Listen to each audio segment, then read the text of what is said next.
এসো হে বৈশাখ এসো এসো। দর্শক, রাজধানী টিভি থেকে স্বাগতম জানাচ্ছি। আমি আপনাদের বিনোদন বন্ধু নিঝুম সরকার।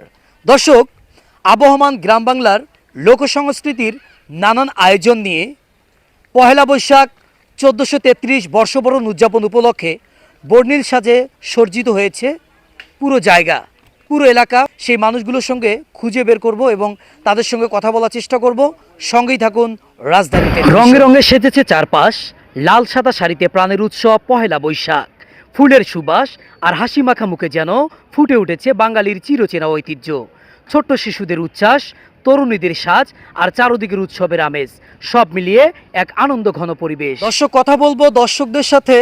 তরুণ তরুণী, কিশোর কিশোরী, যুবক যুবতী বিভিন্ন রূপে সেজেছে, বর্ণিল সাজে সজ্জিত হয়েছে 1433 বর্ষবরণ উদযাপন পহেলা বৈশাখ। আমরা কথা বলবো একটা আপুর সঙ্গে। আপু, আপনার কাছে জানতে চাই, পহেলা বৈশাখের কোন খাবারটা না খেলে আপনার পহেলা বৈশাখটা অপরিপূর্ণতা থেকে যায়? পান্তা ভাত, ইলিশ, কাঁচামরিচ এসব খেতেই হবে, এসব না খেলে অসম্পূর্ণ থেকে যাবে। তাই হ্যাঁ, পহেলা বৈশাখ বাবার সাথে ঘুরতে এসেছি, অনেক ভালো লাগে।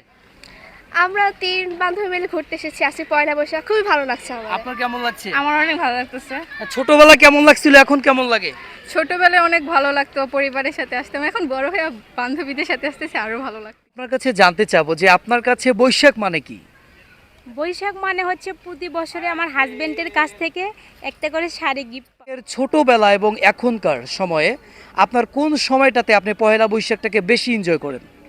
ছোটবেলায় অনেক এনজয় করতাম, এখনও অনেক এনজয় করি। ছোটবেলায় দেখা যায় তো আম্মু নতুন নতুন জামা কাপড় কিনে দিত, ওগুলা পরে ঘুরতে আসতাম। এখন আমি নিজেই নিজের সাজ দিয়ে শাড়ি পরে নিজের ইচ্ছা মতো ঘুরতে আসি, এটাই ভালো লাগে। ভালো লাগে। প্রথম দিন আর নতুন শাড়ি লাল আর সাদা শাড়ি পরে বেড়াইতে আসছি, অনেক ভালো লাগতেছে। পয়লা বৈশাখে ঘুরতে আসছি, আমার খুব ভালো লাগতেছে। আবহমান গ্রাম বাংলার লোক সংস্কৃতির নানা আয়োজন নিয়ে পহেলা বৈশাখ 1433 এই বর্ষবরণকে রঙিনভাবে সাজিয়েছে নতুন রূপে, নতুন সাজে, নতুন আঙ্গিকে। আর এই পহেলা বৈশাখকে কেন্দ্র করে সকল বয়সের নারী, পুরুষ, যুবক যুবতী, কিশোর কিশোরী, মহিলা মা বোনেরা সাজেন বর্ণিল সাজে। দর্শক, রবিউল হাসান নিঝুম, বিনোদন প্রতিনিধি, রাজধানী টিভি, ঢাকা।